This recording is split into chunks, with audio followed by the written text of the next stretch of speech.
Je pense que la langue, elle n'est pas vraiment importante. La langue, elle n'est pas importante. C'est ce que nous dégageons, nous, qui est important. Et on est là, on est venu, on vient, on donne de l'amour. Et on est révolté aussi dans notre amour. On n'est pas en guerre, on est révolté. Et on a des choses à dire. Et c'est notre façon à nous de le dire.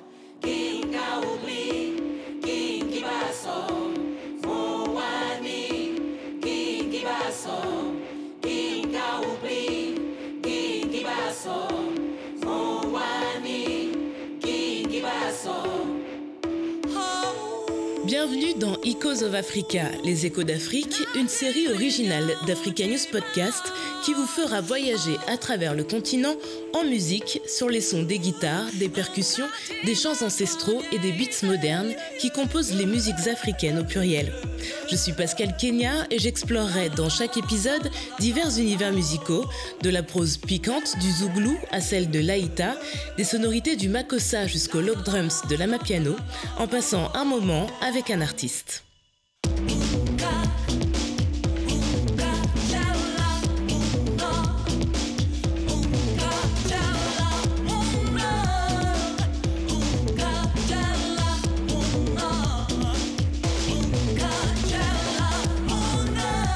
Les trois artistes que je rencontre aujourd'hui incarnent la puissance féminine dans toute sa splendeur.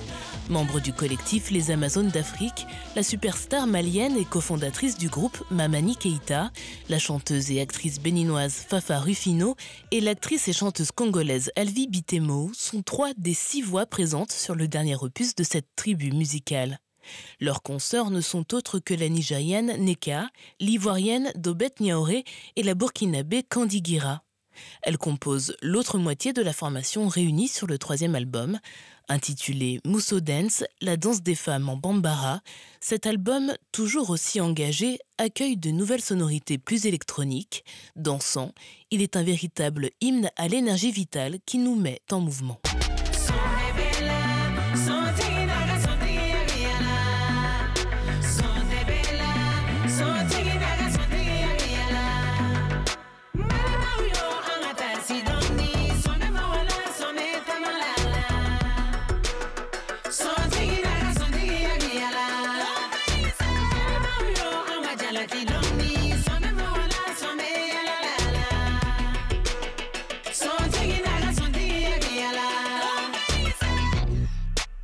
Alvi Bitemo. Les choses changent et on avait besoin avec cet album de toucher encore plus de monde. Et je pense que les discours aujourd'hui ne suffisent pas. Et donc pour atteindre la nouvelle génération, la jeunesse en tout cas, ceux qui ont 14 ans, 13 ans, 10 ans pour s'intéresser aussi à ce qu'on fait, je pense que voilà, c'était l'idée d'aller puiser aussi dans les musiques qu'eux ils écoutent pour pouvoir aussi les attirer, pour qu'ils puissent prêter attention au message qu'on apporte les Amazones d'Afrique sur le terrain.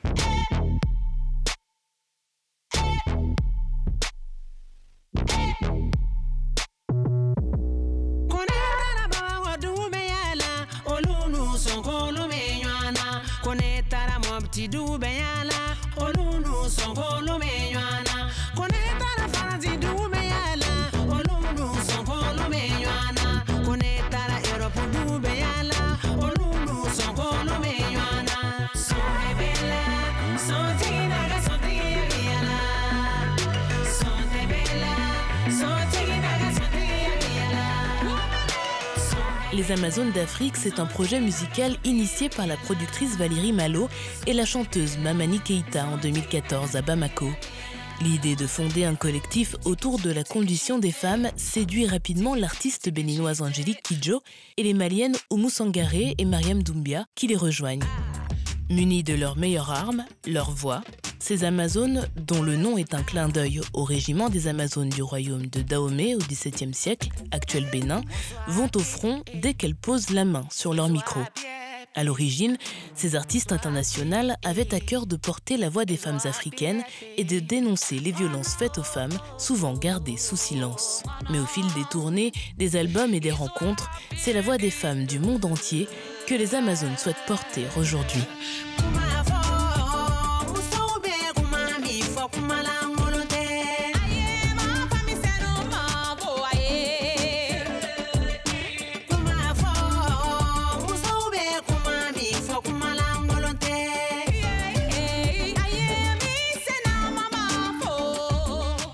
Keïta.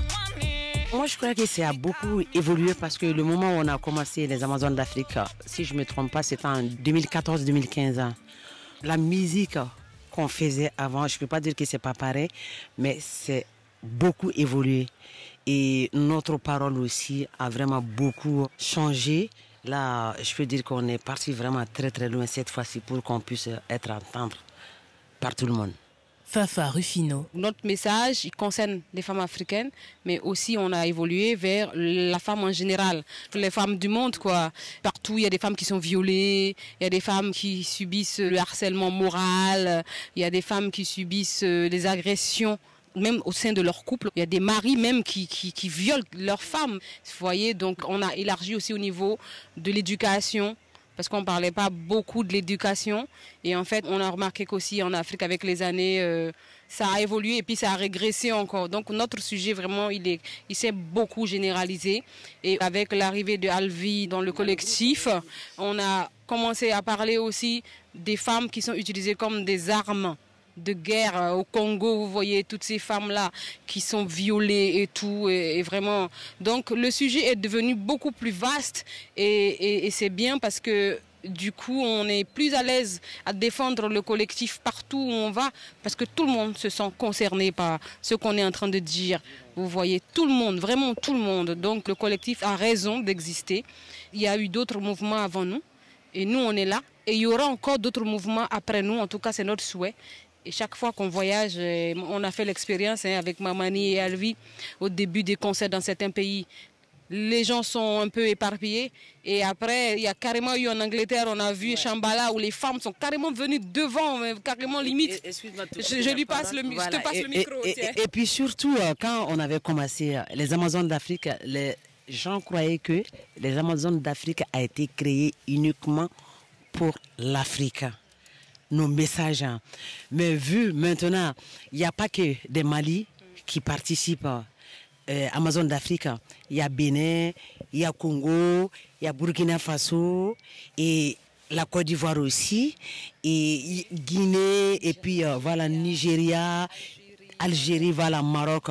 Et donc, c'est vraiment un message qui concerne tout le monde.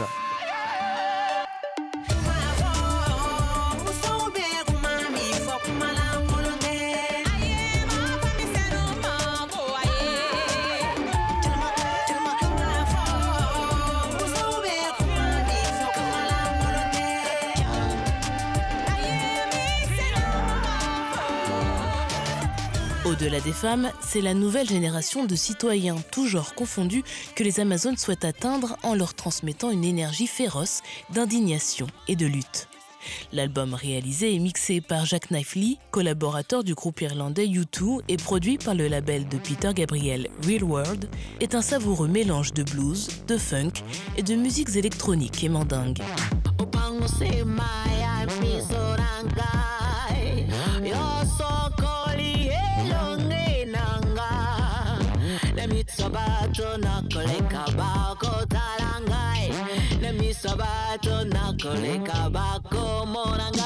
Il faut qu'à un moment donné, le message qu'on va faire passer ne soit pas forcément dans une musique triste.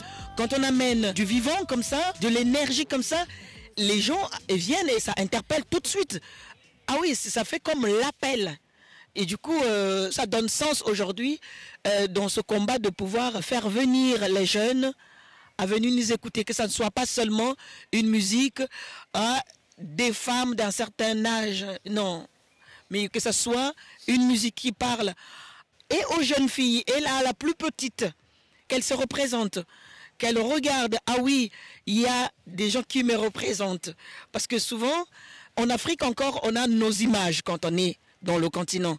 Mais pour les enfants, par exemple, afro, qui sont nés en Europe, parfois, on a un problème d'image qui nous représente à la télé, au cinéma, et à la musique. Alors, c'est toujours bien que ces jeunes filles-là soient représentées quand elles regardent. Ah oui, il y a la musique électro et c'est des femmes africaines qui nous représentent. C'est une fierté, je pense, aujourd'hui pour cet album.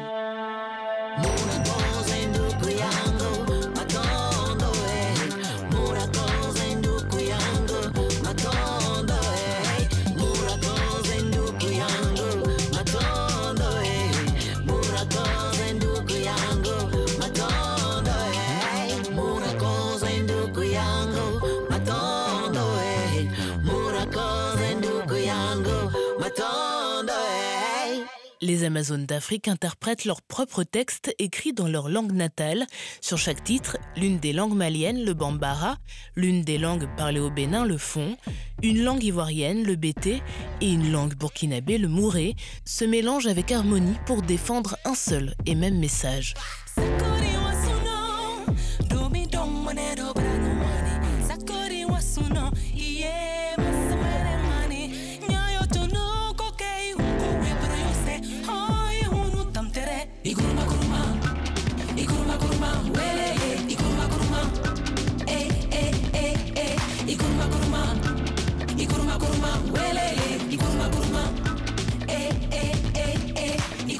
L'Afrique, c'est un continent, c'est vaste. Dans chaque pays, déjà, il y a plein de langues. Mais je pense que chacune de nous, on sait de quoi on veut parler puisqu'on sait ce qu'on défend. Mais c'est surtout que souvent, quand on a la possibilité de se retrouver toutes les trois ou toutes au studio, l'une va demander à l'autre qu'est-ce que tu es en train de dire dans ce que tu chantes. Et l'autre va dire, ok, comme tu as fait ça, ben, je vais continuer comme si c'était une conversation, comme on est en train de se passer le micro. Voilà.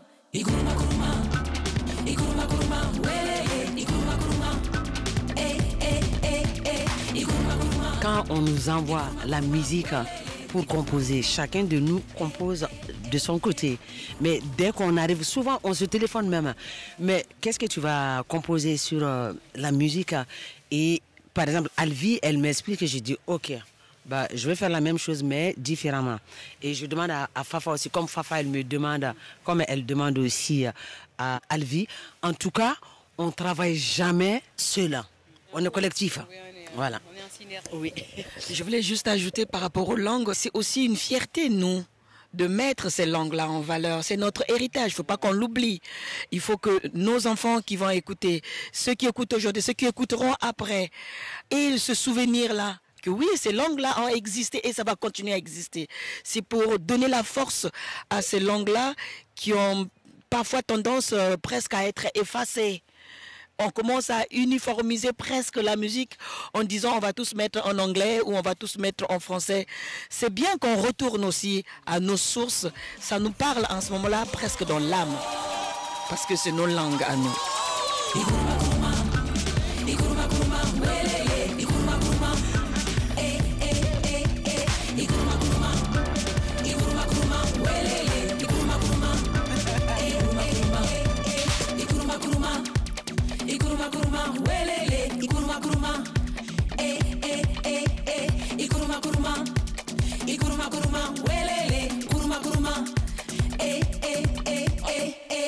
La musique des Amazones d'Afrique, elle fait du bien à ceux qui l'écoutent. C'est une sorte de médecine douce qui est efficace grâce à deux remèdes, l'énergie et les émotions.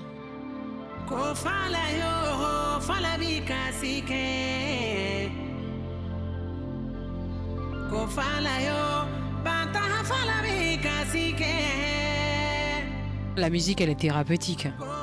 Elle est thérapeutique et c'est surtout que grâce à la musique, on peut parler de choses ultra sensibles. Comme on dit chez nous, la musique adoucit les mœurs. Il y a plein de choses qu'on ne pourrait pas dire comme ça. Déjà, nous-mêmes, ça nous soigne parce qu'on a des choses à dire et que si on ne parle pas, ça va nous tuer. Donc, en chantant, on s'exprime et on sort ce qu'on a dans nos ventres aussi. On a des choses à dire, on a beaucoup de choses à dire. Et c'est notre façon à nous de passer le message. Et comme c'est la musique, forcément, les gens, ils reçoivent, ils prennent. Même en dansant, ça rentre. Parce que, je ne sais pas si vous êtes au courant, il y a de la spiritualité dans tout ça. La musique, elle est spirituelle. Même si aussi ils ne comprennent pas ce qu'on dit, on met tellement d'émotions, d'énergie, de notre âme. On se met à nu, en fait. À chaque fois qu'on s'exprime comme ça, on se met à nu, on se dévoile. Et en fait, l'énergie parle. Les énergies parlent entre elles. Elles n'ont pas besoin de langue. Le langage de l'énergie, c'est universel.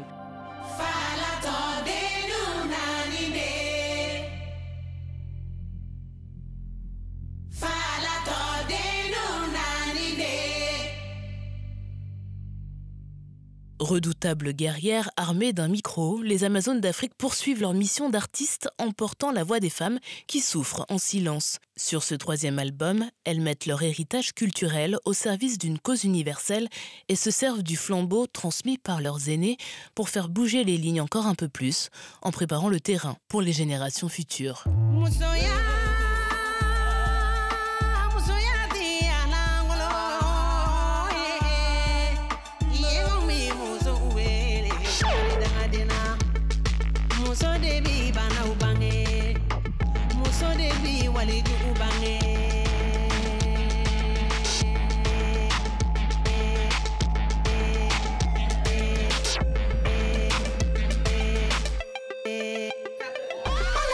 C'est la fin de cet épisode d'Echoes of Africa, les échos d'Afrique, une série originale d'Africa News Podcast. Merci à Mathieu Duchesne au mixage. Pour écouter cet épisode, rendez-vous sur africanews.com et sur votre chaîne de podcast préférée. C'était Pascal Kenya et je vous retrouve dans un prochain épisode.